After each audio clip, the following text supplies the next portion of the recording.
Emotions Matter, brought to you by Emaww.com. That's EMAWW.com.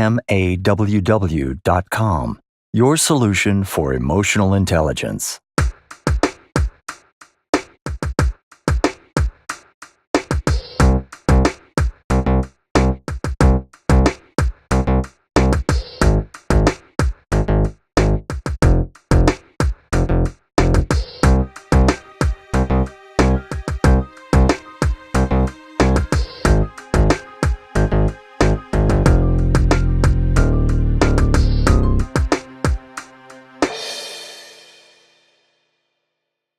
Welcome to the Emotions Matter podcast.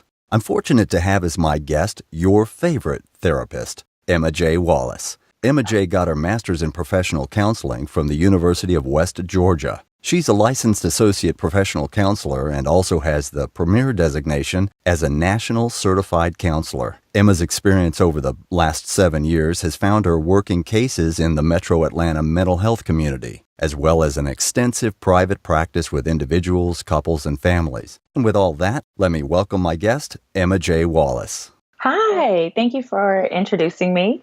Thanks, Emma, and we really appreciate you taking the time to be with us on the Emotions Matter podcast. So with all that, let's jump right in. Why don't you give our listeners a little bit of the Emaww history and background, along with things that really inspired you to become a counselor and a therapist?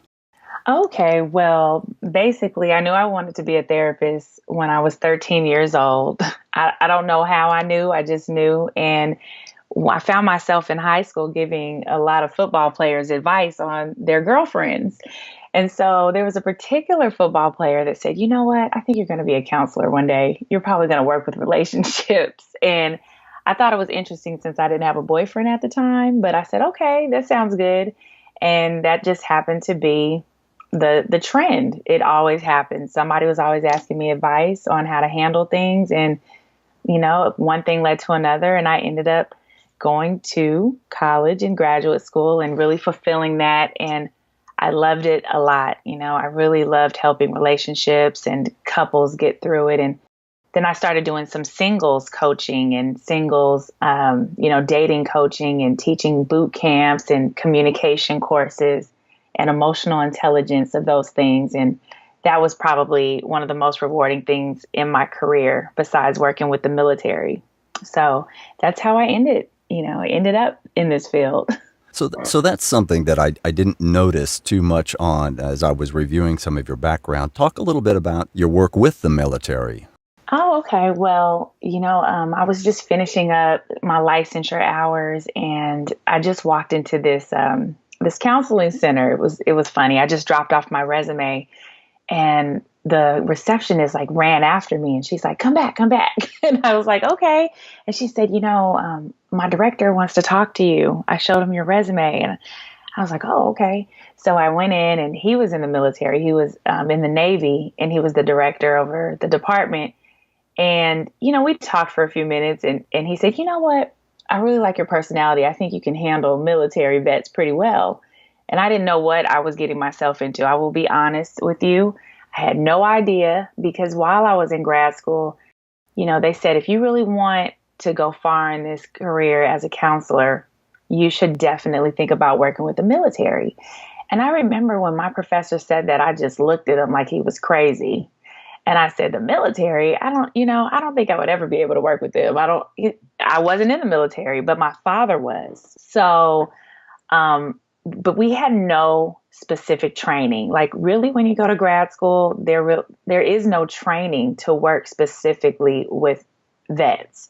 So it was a little intimidating to say the least. So when the director offered me the position, I was nervous, but of course I said, you know what? It wouldn't have came to me if I couldn't handle it. And I got the job and it ended up being literally the most rewarding population I had ever worked with. Because if you tell a Marine, a soldier, if you tell them, hey, I need you to do this, they will go home and do whatever work they need to do and come back and report all of it to you. And I loved it. And I was like, oh my God, this is the best. They really want to work, compared to other people who are like, oh, I just need therapy, but I just want to talk. So, I was just like, okay, I think I like working with the military a lot. Well, I guess they've got a lot of discipline, and with the military, I would imagine, and you can tell me if I'm correct or not, but they would start with a lot of their emotions are fear and anxiety and stress and things like that, right? I mean, is that what people came to you with mostly? Oh my gosh. Like really they came with all of that, and 90% of them had PTSD. So, I had really had some background in clinical hypnosis and NLP, and also went into training for something called EMDR, which is the eye movement desensitization and reprocessing, where you really help people get through trauma.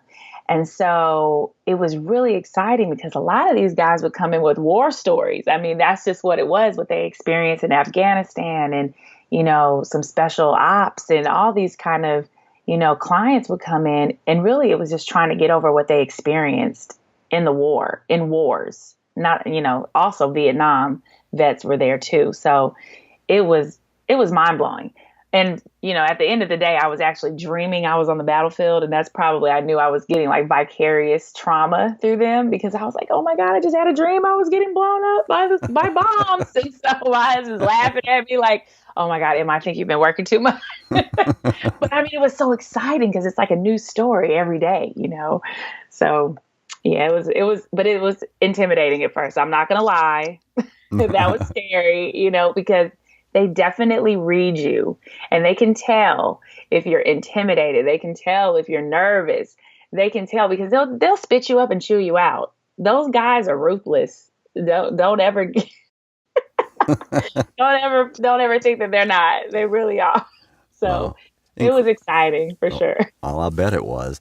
And I'll have to say that I was looking at some of the really incredible resources you have on the Ask Emma J website, and I found that communication is the core to your guidance. I mean, you're obviously a really good dynamic communicator. Quite frankly, in today's political world, it seems that, people are kind of talking past each other, which really is causing a great deal of frustration and really ultimately anger between people in some cases. So, as you went through your experiences with the military, I mean, there's a lot of frustration, a lot of fear and anguish and things like that, from their experiences. Well, now you've got, in civilian life, we've got all of this frustration in this political environment. Talk us through your approach if you're talking to people and they're having some serious issues about today's political environment. Talk us through your approach at improving this situation from an individual's perspective. Communication, like you were saying before, it is such a major, it's like a catalyst to anything. If without communication, you really are just getting a bunch of gray. And communication is the color of the conversation. And when it comes down to all this political stuff that's going on, I hate to say it. It's just, I think a lot of us base a lot of our thoughts on fear. Okay. And I think that when you do not know how to handle your fear, anything that you don't know about is scary. And so when you're just like a regular person, you're not in politics, you're just like me, you're just like regular people walking around, and you don't know what's going to happen because you're not in the Oval Office. You're not in the boardroom. All you can do is start to formulate your own thoughts and theories. And if you're not careful with that, that is what you're going to start ruminating about.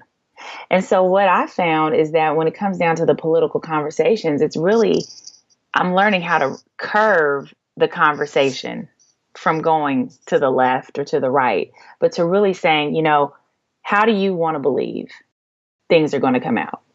All you can really do is focus on what you can do at this moment. You can't control who's in office. You can't control who's in Congress. You can't control those things except by doing your part. If you've done your part, do what you can do on the ground level. And I think when you hear that from someone else who's not feeding into the fear, the person really doesn't have another option except to hear that or walk away from it. So it really becomes a personal choice. And some people are just addicted to worry. Let's just put that out there for 200. Okay. So, some people just like to talk about stuff. So, it's like they have nothing else to talk about. So let's just talk about what's on the news. And it's funny, kind of tying that into the military part was one of my requirements for every person who came in there with trauma. I required them not to watch the news for 2 weeks. I said, do not watch the news. And you should have saw the look of terror on their face when I told them they couldn't watch the news. They were like, well, what if somebody bombs us? Well, what if something happens? I said, well, guess what? You'll know about it from your friend. But I don't want you to watch the news for 2 weeks. And I want you to tell me what happens. And when I tell you their mental health levels went up, they were happier.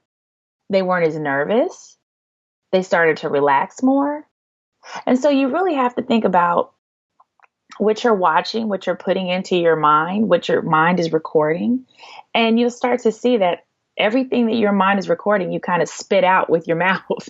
And that's that part of the communication thing, So you have to be really aware of what's going on inside and out. Well, it sounds then that from that perspective is that you said, don't watch the news. And so what happens from a person, and I'm guilty of it as much as anybody, is that all of the input causes you to internalize things, and then that's your world. But if your world doesn't involve a bunch of negativity coming in at you that you respond to emotionally, mentally, etc., you don't deal with the negativity. You deal with the positives of things in your life that you can actually have something to do with, have a positive output from yourself versus things you can't control. That's so true. I mean, I couldn't have said it better. It's whatever you want to focus your little eyes on, and that will, lead your thought process for the rest of the day. And when you said something interesting is that we respond. I have literally in the last 6 months have changed that word respond to react. Reaction is really what's happening. We react to things quickly without thinking through what we're doing. And so most people who deal with communication issues, what do? They just react to their partner's words or whatever, and they're reacting to what they hear, and then they're just spazzing out. And you're like, hey, hold on. Instead of taking time to respond correctly. So there really truly is a reaction is almost something like it's unconscious. Does that make sense? It does. Yeah.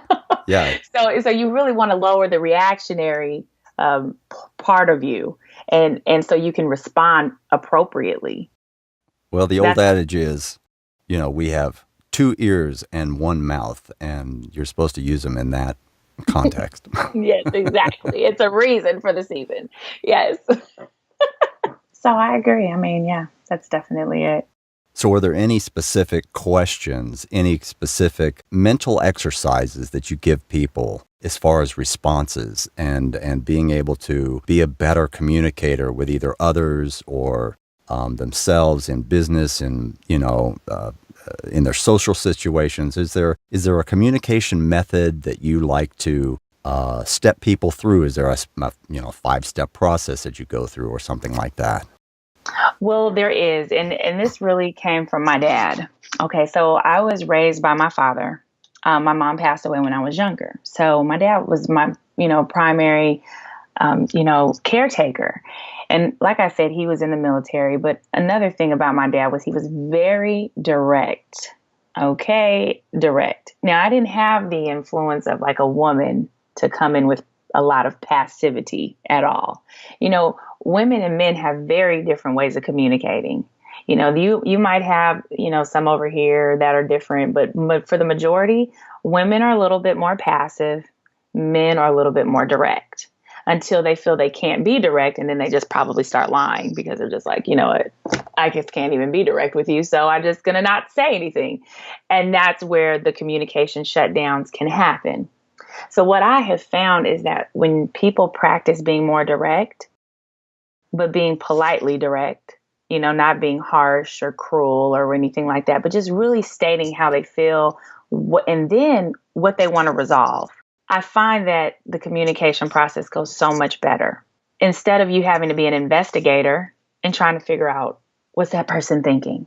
Why are they looking like that? Why are they acting that way? if there was a direct dialogue going back and forth between two people, you don't have, ambiguity, like wondering what's that other person thinking?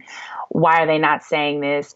And etc. So when you have those kind of patterns taught to you from a childhood all the way up, that becomes your primary way of communicating with everybody. So if you grew up in a household where your mom was passive aggressive and she did the silent treatment, okay, I know tons of women who do the silent treatment. That's what you're going to regurgitate in your life, and because it worked. It was a manipulative tactic, to be honest. Oh, you didn't do what I want you to do. I'm just going to give you the silent treatment.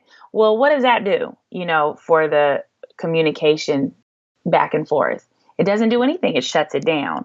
So when you always keep yourself open to the conversation, then you can come up with solutions. And that even comes from talking to my clients who have a hard time truly expressing themselves because they don't want to look vulnerable. When you're able to embrace vulnerability and being authentic in how you truly feel, you do feel a lot better. There's this old adage, the truth will set you free. And as a kid, I was thinking, oh, that means just don't tell a lie. When you tell the truth, it'll set you free. But it's a little bit deeper than that. It's about being true to yourself, and what you really want is what sets you free. It's not all that other stuff, because if you're true to who you really want to be and who you are as a person, you're less likely to lie. You're less likely to hide. You're less likely to do a whole bunch of stuff if you can just be who you really want to be. If you want to be a jerk, be a jerk. I used to tell guys who would come in and, they would come in with their spouses and you could tell they were unhappy. And I'm like, and I'd be one-on-one with them. I'm like, hey, are you even a monogamous type of person? No. Well, why'd you get married? I don't know. It's about, and giving them like a way to feel okay with themselves. I think a problem is sometimes we're so scared of being judged by other people that we shut our own communication down because we're fearful of what they're going to say. So it's all these different things about being authentic. It's about being honest. It's about being direct. It's about not caring so much about what other people think of you versus what do you think about yourself. If you don't like being, a cheater, then don't be a cheater. But don't do it because somebody else doesn't want you to do it. Do it because you don't want to do it. If you want to be that way with a bunch of other people, I know a lot of men who have been honest and said, you know what, I don't do monogamy. They have more girlfriends than the law should allow, because all the girls are like, okay, well, at least you were honest with me. What if we all just took the step to just be a little bit more honest? I think we would always be a little bit more happier, personally. So. Well, it sounds like you've had some great experiences with couples and families, etc. So looking at your experiences counseling couples, we all desire a healthy and fulfilling relationship with our partner or spouse. Why don't you share some examples of how you took a relationship, if you have some examples. Share some examples of how you took a relationship from what I'm going to call failed to fantastic. Okay, I would love to. This is actually funny because sometimes as a therapist, you don't get to see the end. That's the truth. Like, I'm going to say this, and it's so funny. It's like, if you have a big ego, being a therapist is the best way to crush that, because you never will, A, you can't tell anybody about what you did, and B, you don't always know what you did because it's not always apparent. Sometimes the therapy will end before you even see something happen. And I remember I had done this communication boot camp for these married couples. It was about 200 individuals, so 100 couples there. And someone came to me for coaching. Okay. And I didn't know who it was because it was over Skype. Okay. So I didn't even get to see the person's face. Well, apparently a friend of mine knew this person, and she came to me and she said, Emma, you changed my friend's relationship. And I'm like, I did? And she said, yeah. She used to cuss her husband out. She couldn't speak to him. It was horrible. And she said, now she has like the best communication with her husband. And I'm like, really? Like, she said, Emma, if you can change her, you can change anybody. And so I felt like, that was confirmation that my communication coaching really did serve its purpose by helping, the woman be more direct with what she needed and helping the man be more empathetic to what the woman was saying. Because sometimes I think men kind of lost the empathy gene somewhere. And that can also cause some friction when a woman's talking. You don't care about what I'm saying. You don't care. That's like, and he's like, no, I do care. I just want to find a solution. And men are more solution oriented and women are more just talk oriented. So the guy's like, okay, you're telling me all this, but what do you want me to do? Okay. So, when you get to blend those two perspectives in the room and say, okay, what if I told you your partner just wants to find a solution for you?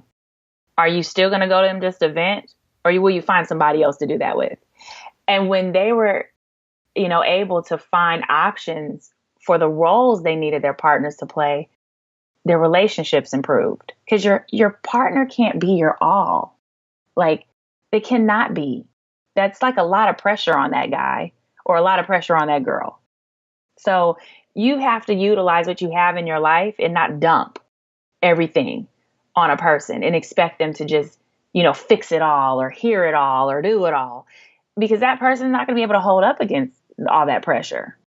So that is one of the things that I was able to do to help a relationship go from failed to fantastic. They were able to understand their roles better. Is that also a part of, we personally have to know our limits as to what we can deal with, what we can handle, if someone's coming to us with a specific direct emotion, they're feeling this, they're wanting that, they've got desires for this or that. Have you helped people understand what their limits are? I think, and draw that out so they know, just like you were saying, I can't respond to that. I'm not good at responding to this kind of query or this kind of questioning or this kind of, you come to me with anger or frustration. I don't know how to deal with that, or I don't deal with that. Is some of the therapy helping them understand what their limits are in how they can actually respond to and communicate with their partners? Oh, yes, definitely. You said something that was very key. I remember coming in to talk to my husband. I was really, let's just say, emotional. Okay. I'm a girl. I'm still a girl. Okay. Even though a guy raised me, I'm still there and I still have hormones. Okay. And I remember just being overexcited. Right. And I was like, da, da, da, da, da, da, da. And my husband says, hey, I can't respond to that. He said, I can't respond to that. And I'm like, respond to what? He's like, all that action you got going over there. You're too excited. You need to bring that down. And it hurt my feelings at first. I'm not going to lie. It hurt my feelings. But then, therapist Emma, of course, enters in. And I'm like, okay, I get it. He doesn't respond well to someone who's overly passionate in what they're saying. So I need to bring it down 2 notches. If I want reception, right? So here's the key. If you want someone to respond to you, you must respond to them at a level that they can respond. And that makes perfect sense. Right? So you can't go and talk Spanish to someone who speaks French and expect them to give you an answer. They're going to look at you stupid and they're going to say, what did you just say? Try that again in a way I can receive it. And so I think that, it doesn't matter if it's relationships, if it's, at work, if it's your kid. I mean, how many times have adults try to talk to their kid like another adult and the kid's looking at them crazy? Like, I'm not going to talk to you because you're not talking to me like I understand. You're just upset and da, da, da. So what I realize is that you have to meet people where they are. And in order to do that, you know what that means? You have to investigate. Okay, that means trial and error. Mm-hmm. That means if this didn't work, try another approach instead of hitting your head against the wall like a lot of people do. They try it over and over again with the same approach and they get no change in results, which is that whole insanity thing. Don't go insane repeating yourself over and over again. Read a book, go get some coaching, go get some therapy, go ask somebody to help me say, hey, you know what? I talk a little aggressive. I need someone to help me check that and maybe tone my voice down a little bit. Because my wife is scared of me and I'm really not scary, but my dad was a drill sergeant or whatever, right. You got to know who you are. And you also have to be okay with changing that once you recognize it. Mm-hmm. So if you want to be aggressive, well, guess what? You're probably going to run people away from you. Mm-hmm. There's always going to be a cost for the person you are. Well, all right. Good stuff. So scanning the website, you produced a video which deals with a concept called manifesting. And you note that it all starts with something, with gratitude and fundamentally appreciation for what we already have. So do us a favor, share with our listeners a quick look at manifesting the Emaww way. Oh my gosh. Love manifesting. Okay. Oh my gosh. Like if I could just have a whole center to teach this every day, I would. Oh, it just makes me happy. But basically, in a nutshell, my husband asked me, why did I always get, he said, have you noticed you get everything that you want? Okay. That was the question that started it all. And I said, oh my God, I do get everything that I want. And he said, do you know why? And I said, no. And he said, well, you might want to check into that, So he told me to watch The Secret, and I watched The Secret. If anyone's ever heard of that, if not, it's on Netflix for free. And I watched it and I was irritated because I'm looking at it from a therapist perspective. And I said, this is some BS. I don't understand how you think you can just think about something and it pops in your driveway. So I'm going to think about this BMW and see what happens tomorrow. And of course, it was not there. And I decided to dig a little deeper into understanding how do we manifest things in our life. And so what I ended up coming up with is that when we truly believe something, like truly believe it, that's usually what we're going to get. Okay, so in a nutshell, that's just what it is. So if you believe that you're going to run into a horrible person, 9 times out of 10 you are. But you're also going to run into some really nice people, but you're ignoring that. And that's what I realized is that when your mind is trained to focus on whatever it is, whether it be right or wrong, that's all you will see. And being a therapist, my whole career is based on changing what you see. So it fell so perfectly in line of what I believed is that if you come in and you want to change yourself from having anxiety into being more peaceful, you must train your mind to see more peaceful things in order for that to happen. And it's no different than manifesting. You attract things in your life because now you're starting to recognize these things. And that's kind of how intuition comes into it. You have to pay attention to your intuition in order for you to reap the good things that you want in your life. And that was pretty much, what sums it up for me. How you manifest is paying attention to what you believe and focusing on that and not getting distracted by the little obstacles that are surrounded by you every day. What do you see as you're looking at manifesting and you're talking with some of your patients? What are the top 3 things that you see really holds people back in their lives? Okay, the first thing is their childhood. Oh my gosh, every little issue that pops up is typically a reaction to something that happened in your childhood. Okay, so whatever childhood beliefs you grew up with, that you were never going to be more than what someone told you that you were going to be. It's all about limitations. So your childhood limitations, and then growing up and having disappointments instead of looking at them as redirections. And also what you have in your environment. So if you have, I like to call it like a success circle. If you have a success circle type of environment, you're more likely to be successful. But if you have, negative naysayers in your environment, you're more likely to take on and be a sponge to whatever is in your environment. So it's really about being conscious. Okay. And it's also about saying, something that happened in my past, I don't really want that in my life. How do I get a new set of skills that works for me right now? And a lot of people are still operating on 10-year-old beliefs. A lot of people. You don't love me because you thought your mom didn't love you. What does that got to do with your mom? You're in a new relationship. Your mom's not even here. But my mom was mean to me, and now you're mean to me. No, you just keep seeing your mom when you're looking at that person. So it's amazing whatever went on through your life as a child, it almost metamorphoses into whatever you're dealing with now.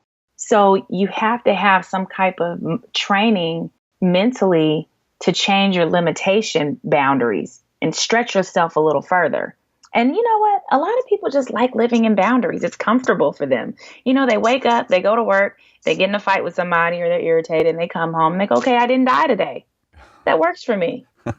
And do it tomorrow, and I'll live again. Might not have the best life, but at least I lived. And that's how, that's how we think. If we're comfortable, we don't usually push ourselves out of that box.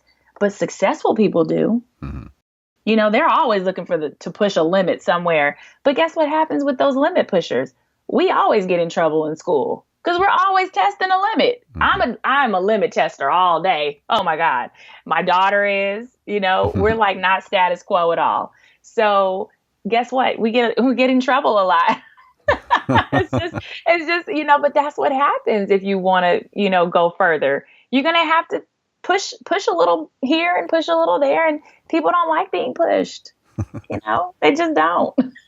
So that's what my thought is on that. What do you think? Well, I tell you, and it's not about me clearly, but I can tell you that when you put positive energy out, positive energy comes back to you. Visualizing things in your life that you want to accomplish or you want to acquire, you want to see happen, that's a very, very powerful notion. If you're having difficulty with another individual, another person, whether it be in work or social situations, just visualizing that will work out, that, you can one day be friends with them or the situation becomes much better.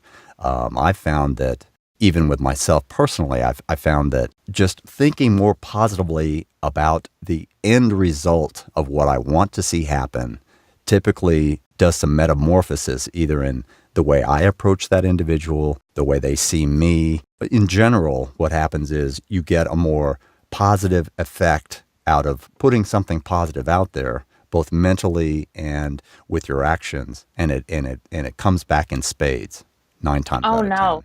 You are so right, because that whole end game is so serious. And, I teach this, it's a specific tool. It's called scripting. Okay.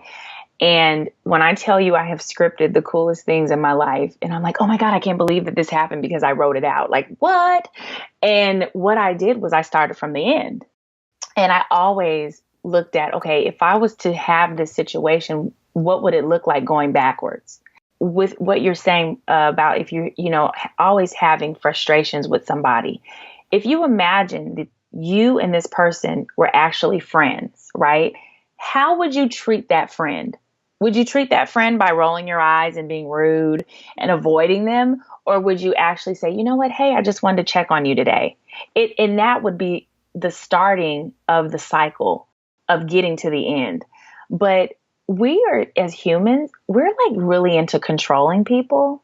It's just a weird thing. And we're like, oh, I'd rather control them than look at me. And so what I realize is that most people who have a difficulty manifesting are usually type A people. Like, I have the biggest issue with working with type A people versus people who are not type A. Type A people wanted to control how it was going to happen, when it was going to happen, the day, the time, the hour, all of that. And when it didn't turn out that way, they were totally bummed. And I'm like, you can't control how things happen. All you can do is control what kind of energy you put toward it. And that means that they have to take some responsibility. So if you're always trying to control other people, that means you're not really trying to take responsibility for yourself. Mm. You're really trying to make other people do something to make you feel better. Mm. And so I would always say, how can you want to control them when you can't control you? You don't even know how to control you for 5 minutes. And that would always make them mad. And if you ever worked with someone in the military, most of them are type A, OCD, and all kind of things like that. And when I brought the manifesting technique into, a select few of those vets, when I tell you the response that came back, one guy was like, I wrote down everything you said and it came true. Oh my God. Like, he freaked out. He couldn't even believe it. But they're so used to living in a box that the military gave them. Mm-hmm. You need to live in this box. Okay. As long as you live in this box, you won't die. Truly. And that's true, right? Right. Real truth. And so when I was like, look, you don't live in a box anymore. Do you want to try another box to live in? And some were open, some were not. Some were slow to open, but at the end of the day, it was one of the best things that most of them had ever tried. Mm-hmm. So, I felt like I think all of us should know how to intentionally manifest things in our life instead of haphazardly. Take some control. Yeah, take some control with your own self. Okay, thanks. Well, that well, I tell you, I highly recommend our listeners to go to your website and watch that video on manifesting because it's got some excellent points and I tell you that in my life, having never seen that before, a lot of what you actually went through, I've done throughout my life, and it's really made for some much more positive, let's just call it, much more positive experiences for me going forward versus sitting back and letting things happen to you. You can Yes. you can really chart a course for what you want to have happen to you versus letting things happen to you. So anyhow, well, let me ask you something. So what was some of the most difficult or challenging cases that you've ever worked on? Well, even though it's probably a little bit off the subject, I had a case where I had a Vietnam vet who was actually stabbed, right? And he was stabbed in Vietnam. I just had never seen anything like this before. And it just blew my mind, because you think you've seen it all and you're like, what? I have not seen anything. I really don't know what I'm talking about. Okay. So you get an eye opening that you think but you don't know. And this was one of those moments where my background in clinical hypnosis and NLP actually came to the rescue because talk therapy really can only do so much. You can't just talk your problems out every day. Like at some point you have to do some true mind changing things. Clinical hypnosis is really all about the subconscious, right? We don't realize how much the subconscious controls 90% of our actions every day. And this subconscious began its recording track ever since we were a little kid. So when you come in and you're just like, I don't know what to do, I'm stuck and I keep seeing these things, you have to learn how to change the reprogramming in that person's mind. The thing that I felt saved me in that situation was the clinical hypnosis because I was able to get through his conscious thoughts. When I think about it on a bigger scale, a lot of us can change those bad things that we've experienced in our life by doing subconscious work and not being scared of it. The thing is, we're being programmed every day by the media. When you're watching TV and you see those commercials and you find yourself singing the little jingle, you just got to reprogram. So you shouldn't be scared of it. It's more so you should know what you want to program in your mind. And that was, like I said, one of the most difficult cases. But what ended up happening is when we changed some things in that subconscious, he didn't feel the pain from the stabbing anymore. Like it was almost like miraculous.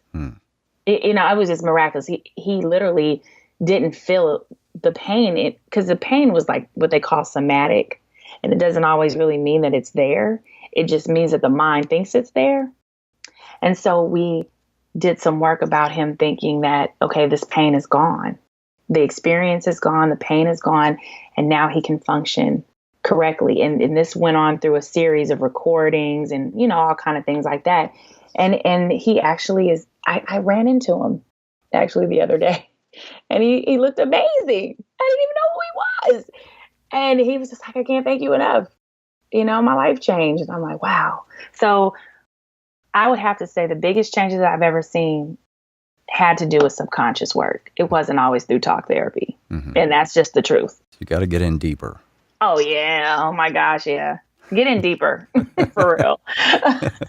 Great.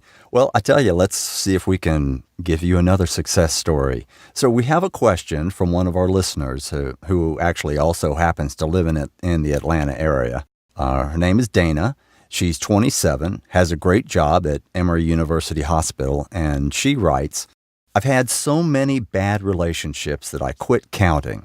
It seems like after a couple of weeks with everyone that conversations always turn into arguments. I feel like they aren't listening to me. How do I fix my approach so that I can finally have a long-term relationship? Okay. This is such a great question, Dana. And the answer that I'm going to give you is this. This is going to be one of the toughest things that you're going to have to do, most likely, because it involves getting feedback. Now, when I was in grad school, one of the things that we had to do was get feedback after we did like these therapy sessions, and 20 people were staring at us through the glass window. And after that, we had to get feedback from every single person observing us. Now, for some of those people, they broke down after they received feedback. They were crying. They were like, oh, I'm going to be a horrible therapist. Oh my God.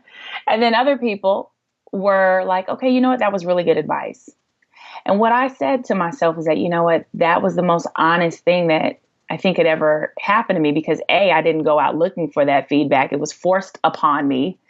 And B, what could change if all of us went and got honest feedback from people that we were having tough times with? So my suggestion is, if you keep having these same things over and over again, it's really important for you to go back and ask, you know, I don't want to argue with you. I don't want to change anything. I just want to ask you, what did I do to cause some of this stuff? And it's going to be hard. It's going to be tough to hear it, because we all have this really weird foggy glass. You know, we're in these foggy glasses that we think we're not doing anything wrong until we start to see it too commonly in our life. And then that's the time we wake up and go, okay, you know what? It may be me. It's probably me. It's not them. And now that you've realized it's probably you and not them, what do you do next? You know, that means you have to face it. So instead of looking at it like, oh, you know, they just didn't understand, and don't rationalize yourself out of it, but listen to what several people say. You know, ask people in several different places of your life, your friends, your family, your exes that, you know, hopefully ones that don't hate you, you know, would mind talking to you or whatever. Talk to anyone you can that has had different experiences with your communication style, and see what they say. And if you just don't like it, then fine, don't apply it. But if you really see a pattern, you know, get quiet and don't get angry, but just say, you know what, I'm open to working on making that better. I'm open to working on making that better. And you start to pay attention to what you say and how you say it. And if you start to pay attention to it, you will learn how to edit your words before they blurt out your mouth or whatever. And you'll start to have better conversations because you're more conscious of what's coming out of your mouth. And that's my suggestion. Wow, that's some great insights. Take as much suggestion as you can get from people and internalize it. Figure out what you can do to change yourself. Because quite frankly, I mean, I think in most cases, most people don't understand you can't change the other person. You have to change yourself. That's so true. I mean, I wish I could just like put that on everybody's shirt. You can't change me. You can change you though. Right. You know? But I think like when you have to admit that you have to change, I mean, that's a blow to the ego. Mm-hmm. You know, your ego tricks you all the time and tells you to jump off a building and then laughs at you when you do it. You know, so your ego's also telling you that you're so amazing, but then laughs at you and really says, no, you're really not. So you have to figure out, you know, what is it that you're bringing to this table that's bringing you these same results? Mm-hmm. You know, if you keep going to the job and you keep getting attendance problems, it's not the traffic. Okay. You can't blame it on the traffic. You have to say, I got in the car at the wrong hour or minute. You know, let me go ahead and see what happens if I go to bed 10 minutes earlier and wake up 10 minutes earlier. Right. And oh my God, you know, traffic's not there at all. Could you imagine it? At some point you do have to do some self-reflection. Mm-hmm. And I will tell you, a lot of people spend tons of their years going, maybe even in their 60s and 70s, never even taking the time to do that because they've distracted themselves with other people. Huh. Wow. How about that for 200? There you go. You're so funny, John. So anyway, that's what it is, right? Well, all right. This has been a lot of fun. So what can we look for next from Emma J? Any books or new videos, any speaking engagements people can see you in Atlanta or on YouTube or anything like that, or any other place they can listen to or catch you? Well, yes. I'm actually in grad school again. I'm working on my education specialist degree, and I'll be done in a couple of months, thank God. Right at this time, I'm working on these cards, like authentic cards, to help people remind themselves to pay attention to who they are and know who they are. And that will actually cause some motion, some forward motion in their life and in their relationships, because they can stay authentic to what they're doing, who they're dealing with, and why they're doing what they're doing. And, you know, I occasionally do videos, but I only do it when I'm inspired. So I really need to either do it when I'm not inspired or not. That's the creative in me, not the OCD at all. So it's just like, but something always comes my way. It's very weird. And it's almost like the universe saying, oh, you're not done yet. So since you didn't want to do something, I'm going to make you do something. So that's all I can really say is just be on the lookout for those cards and follow me on Facebook, Ask Emma J. And I usually do like live videos there and also on my YouTube. It's Ask Emma J.